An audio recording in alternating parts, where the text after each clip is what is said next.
అతనే ముందుంటాడు. ప్రత్యర్థులను చిత్తు చేసే ఎత్తులు వేస్తుంటాడు. ప్రజల్లో మాస్ లీడర్గా పేరు తెచ్చుకున్నాడు. అయితే హైదరాబాద్ ఎన్నికల్లో మాత్రం అతను కనిపించడం లేదు. అతనే మరెవరో కాదు, మంత్రి హరీష్ రావు.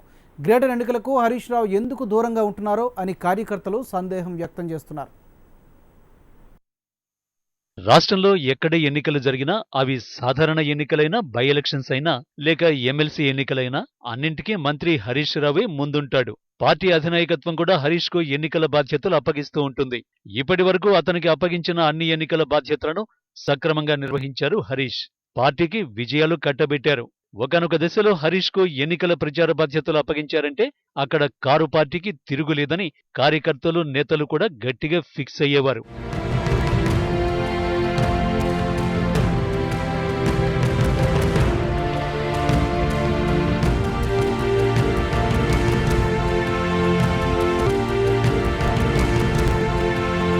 అయితే హరీష్ ఎన్నికల ప్రచారంలో కొత్త వ్యూహాలు అమలు చేసేవారు.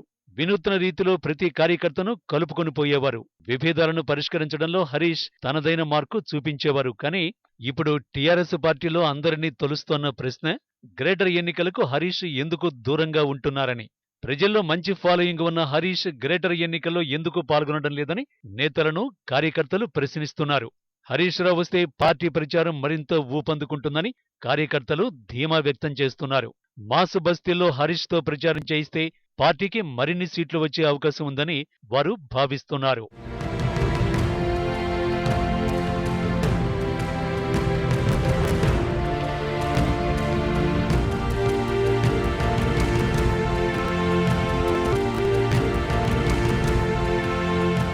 అయితే గ్రేటర్లో హరీష్ రావు ప్రచారం చేయకపోవడంపై మరో రకమైన వాదనలు వినిపిస్తున్నాయి. నారాయణఖేడ్ ఉప ఎన్నికల బాధ్యతలను మంత్రి హరీష్ రావుకు అధిష్టానం అప్పగించిందని పార్టీ నేతల మధ్య జోరుగా ప్రచారం జరుగుతోంది.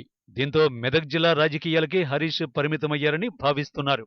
అయితే హరీష్ రావు మాత్రం తన సన్నిహితుల వద్ద పార్టీ ఎలాంటి బాధ్యతలిచ్చినా మోయడానికి సిద్ధంగా ఉన్నానని చెబుతున్నారట.